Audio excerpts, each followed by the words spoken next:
Welcome back to another episode of Mastering Metail from our APAC Masterclass series brought to you by Flywheel Digital. My name is Emma Irwin, and I am your host for the series, and I am a senior editor and specialist at Flywheel. Today, we're going to be covering the data infrastructure, looking specifically at China. The data infrastructure. What does that mean? Don't worry, I've got you covered in this episode. You'll learn what the data infrastructure is, and we'll break down how the 3 tiers of data, first, second, and third, compare and contrast between China and the West, followed by our guests' key points for enterprise brands to consider when operating e-commerce businesses in China. But first, let's meet our guest. My name is Tony, and I'm the founder of Yimian, and now I'm working as the Chief Product Officer of Flywheel in the Asia-Pacific region. Interesting, I didn't know that. Tell me about Yimian. We haven't heard Yimian on this podcast. Well, this is a company that I started back in 2014. And what we do is to help consumer product brands to actually do measurement and benchmarking in the e-commerce space. Basically, we provide them market share of each of the category to see what's trending. And we do shelf measurements so that we make sure everything's in line and their products are being priced right and they're put on the right place of the shelf. And then we also do consumer voice analytics so that they will know the feedbacks and the pain points and what the consumers love about their products. So that's basically our business model. And you're working with Chinese brands on Chinese marketplaces. Well, that's a very good question. Surprisingly, I don't know. like 90% of our customers are Western, the multinational brands. Those are based still, I guess, dominators of the China consumer markets. So, and they are more data-driven so that they have a huge need for a good partner, help them to understand Chinese marketplaces, and Chinese consumers. Next up, our recurring questions. As you've probably already noticed, I need to ask each of these guests where they actually do most of their online shopping before we can actually figure out what the last things they've purchased are. Where do you most commonly shop online? I used to use JD a lot, which is, I guess, pretty similar to Amazon, and, everything is, in good quality and logistic. The parcel delivery is super fast. But now, in the past 1 or 2 years, I start to actually TikTok change everything. I start to spend tons of hours browsing through random videos, and then all of a sudden, there's a rush. I want to, just buy this thing when I want to see something cool in the video. And I my snowboarding gloves on TikTok, and I bought my cargo on TikTok, and sometimes the clothes. Yeah. That's interesting. What is the actual last thing you bought off of there?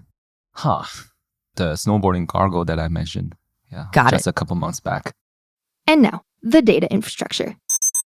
So what does that term actually mean?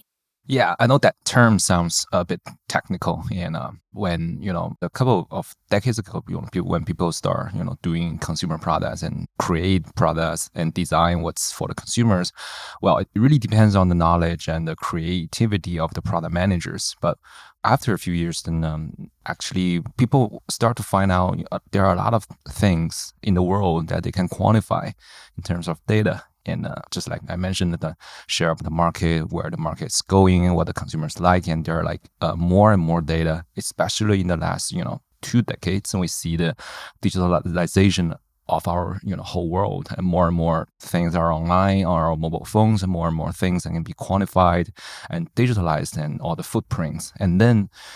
It completely changed the way that the manufacturers how to define and design their new products, and how to actually push it to market, and how to actually sell it to the channels.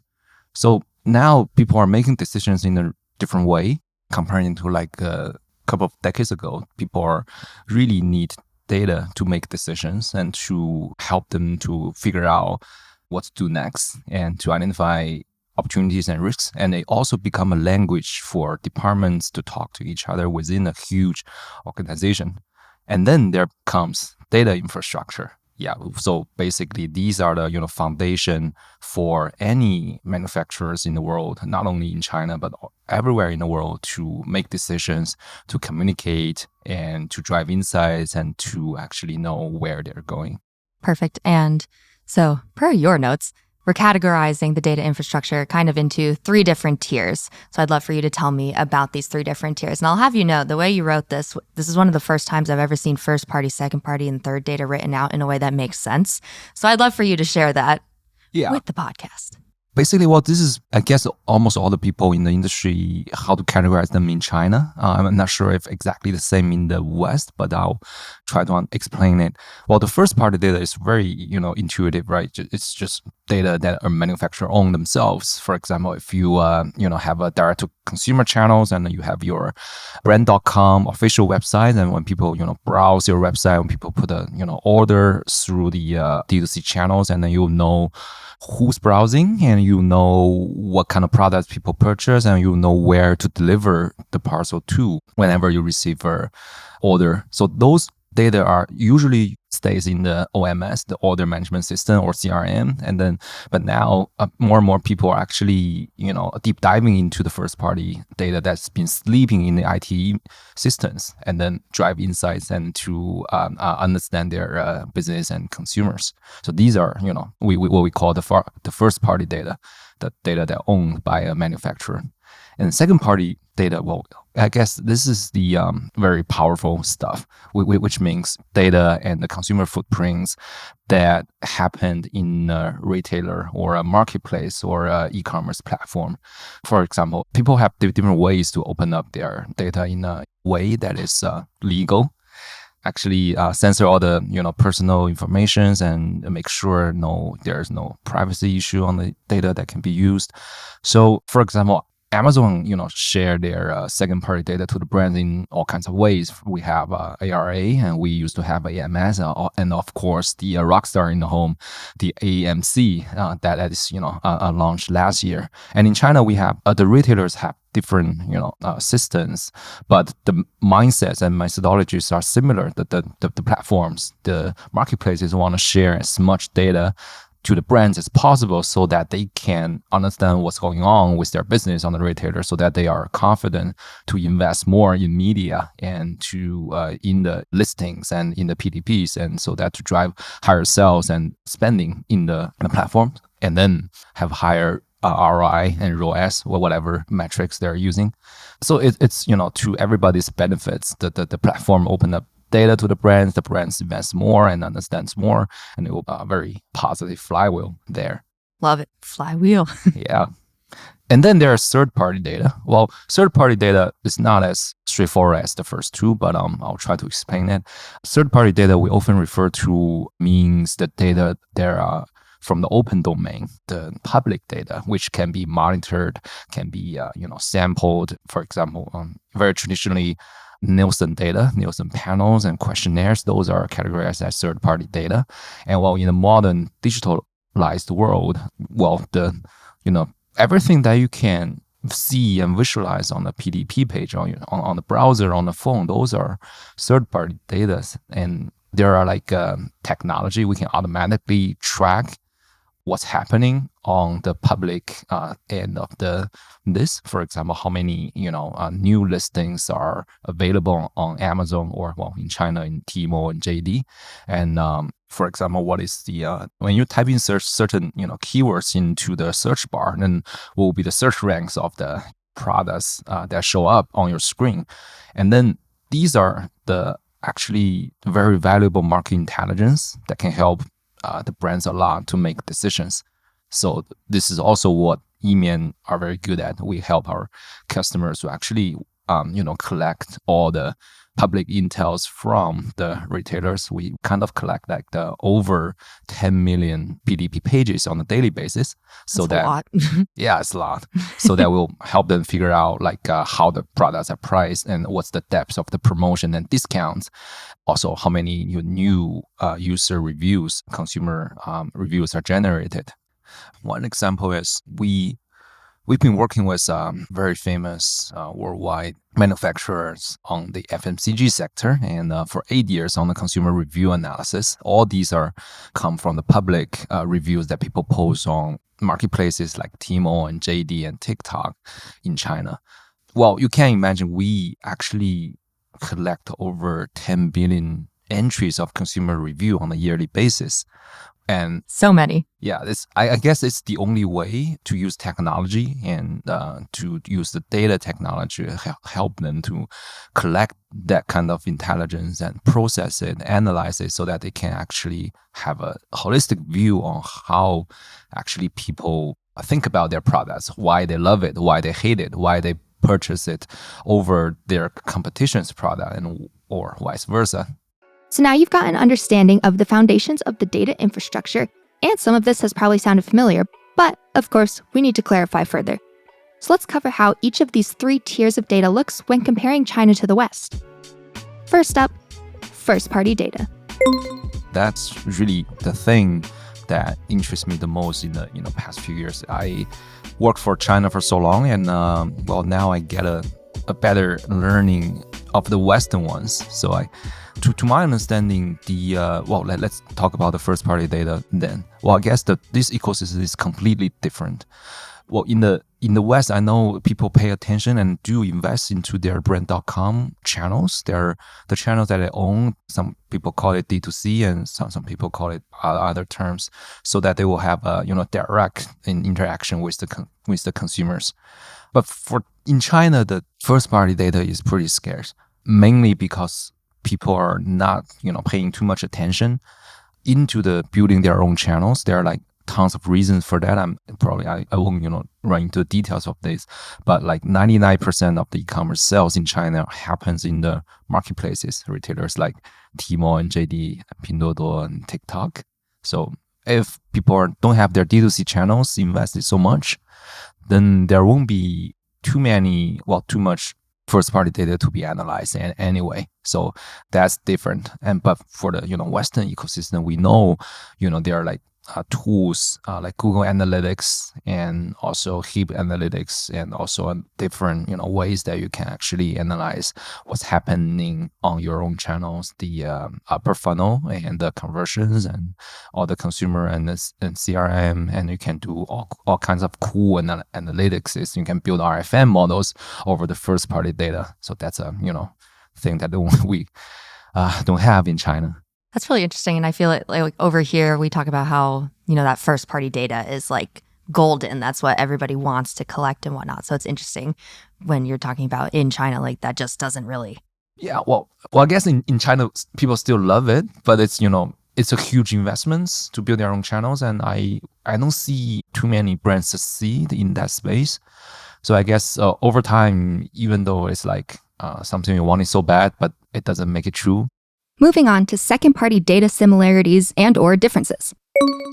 Well, the second party, I guess it's similar and different at the same time. It's not like the first party is completely different. Well, I guess one thing that we know is Western retailers and marketplaces are more advanced in opening up APIs to partners, to the brands, and to the people working in the space.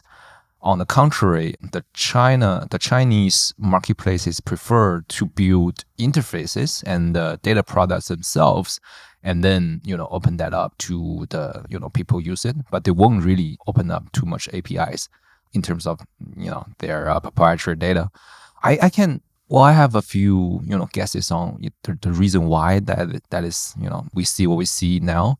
First reason, I guess, is because the digitalization, actually the West is ahead of the East. If you look at the revenue of the software as a service companies, their company valuations, and how much IT budget that each company spend on an annual basis, that's definitely much more than China. So that if I can only imagine Amazon open up APIs or like products like AMC that we can allow you to run queries yourself, then there will be like tons of people, talents, and also infrastructures being built around that ecosystem. But for China, although I would believe we have the most advanced retailer ecosystems in the world, because like so many things are built around the marketplaces, the social medias, and the upper funnel channels, and also the sophisticated way that we play as a media on the retailers. However, that doesn't mean we have a very a great setup of APIs. So the reason, well, probably there are like less investment in the digitization tools and software, but there are like more investment in people and people working on the product. So basically, when Alibaba launches Data Bank or Strategy Center, those kind of second-party data tools, and we see independent service providers that have like over hundreds of people just working on Alibaba's data platform 8 hours a day to drive insights and to actually do analytics and do all kinds of magic there. But they don't get to write queries and APIs and tap into the platforms. Yeah. And the other reason probably I can think of is in China, it's more walled gardens in terms of the e-commerce, digital commerce ecosystem. We have like Alibaba ecosystem. We have a Tmall, and we have a Chinese version of YouTube owned by Alibaba. We have Chinese version of Twitter owned by Alibaba. And so that it's pretty cool that you can connect all the data within the ecosystem. It's not in Alibaba's intention to actually share that with anyone outside the walled garden. Well, it's not like the West. Everyone needs to define protocols and share data with everyone. That Google, Amazon, Facebook, they're all have a exchange like mechanism so that we can have a more complete consumer journey map out there. But in China, we have a few very big ecosystems, and everything flows inside the ecosystems. So then that gives the retailers one less reason to build APIs, because it doesn't need to really exchange anything with the outside world. Do the Western brands that you're working with find that frustrating, or like, do you find yourself having to explain kind of that setup often? Well, I think they've been in China for so many years. Procter & Gamble, Mars, Unilever. Those brands start to work in China like 30, even 40 years ago. So I guess it doesn't. Well, they know China well, and they know there are differences between the Eastern and the West. What they actually try to figure out is like how to win in an ecosystem like that, the walled garden system. So they need help. They need people are good at Tmall, good at JD, and good at Data Bank and all those data products. But I guess they are well aware the differences between the East and the West. And last up, third-party data. This would be the very similar, well, if you compare East to the West, I would say it's almost identical. I mean, Edge first invented the digital shelf concept. We have, this 6P model. It works for Amazon, it works for Walmart and Target in the West. Surprisingly, it works pretty well for Chinese retailers like Tmall and JD and TikTok. And also it's, the very important metrics that people track on a daily basis so that they can audit the performance of the partners, the trade partners they are working with, the media agencies they are working with, and the channels and retailers they are working with. And also, although we have very different ways to build up a market share product and to provide it to our customers, however, the market share is one of the most important third-party data that no one can live without if you want to, run a legit business on a digital commerce world. Yeah, so I guess the third-party data world is it's definitely the most similar one between the East and the West. We use the same technology to collect data. We use the same technology to process data, and we even have the same set of metrics that we measure the successfulness of the business. So Tony has mentioned AMC and, for example, Alibaba's reluctancy in this regard. And we know how powerful and important AMC has the potential to be from some of the other episodes of Mastering Metail. Psst, BS, go check those out. So I asked Tony if he thought there would ever be such thing as the Alibaba MC. especially if undeniably impactful results come out of Amazon allowing access to their MC, or Marketing Cloud. There's one very interesting story to share. Is actually Alibaba used to have a pretty similar concept test out like 6 years ago. They call it 御膳房 in Chinese. If you translate to English very directly, it means the kitchen for the king, for the emperor. So basically, you can cook up all kinds of cool stuff there because you got all the resource in the world, all the materials, and then you can play your magic. It's just very cool. However, it's actually, back then, I do know there are a few, very early adopters go into the space working on the royal kitchen, but that doesn't turn out to be a success.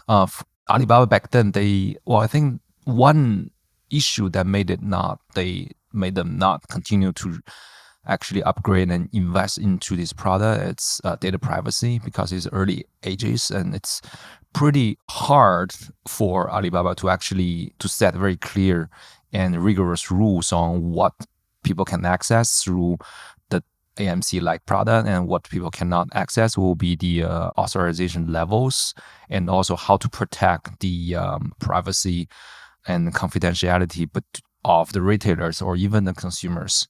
So back then, I guess a few very big brands filed like formal complaints to Alibaba, and then Alibaba identified that like there are like people abusing the rules of the platforms, try to do something fishy, for example, targeting your direct competition's audience, because you can actually extract them through the a more programmable space. So that they made a decision to actually take offline and then launched Data Bank, which is more restricted, more protected, but still with less flexibility type of product. You can only do what is provided with the user interfaces that actually have better governance in terms of privacy and security of the data. However, you lose the creativity and imagination of that. Now you have a solid understanding of not only the 3 tiers of the data infrastructure, but also how they compare to the same tiers in the West. That's all where we are now. But where are we going? People will actually move big chunk of data operations from now they're using third-party provider to do it and move it in-house. We used to work with very big leading brand in the baby industry. And we've been working with them for a few years now. And at the very beginning, what they need are reports.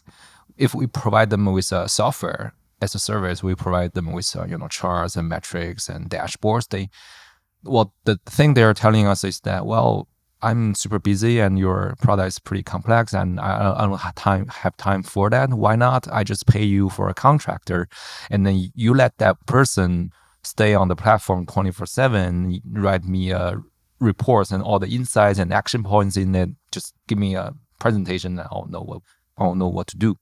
And now it's more like every brand have their in-house data scientists. They have their in-house insight managers who are very fluent with the data. They work on the platforms a lot more. They are spending a lot more time comparing to before. And then I think this will lead us to the next phase, which is actually we've already seen some early trends of this. As people start to talk about, well, we don't really need your product. We can actually build that in-house, but we need your data. As long as you can actually have the clean data, very high quality data, just flow into our own data warehouse, data lake, or data lake house, whatever people are building, then that will be, the way to work with the brands, I guess, in China in the future. What they're asking has been, evolving so much. And the second guess is that infrastructure, the technology infrastructure that powers the whole data operations will become more and more important.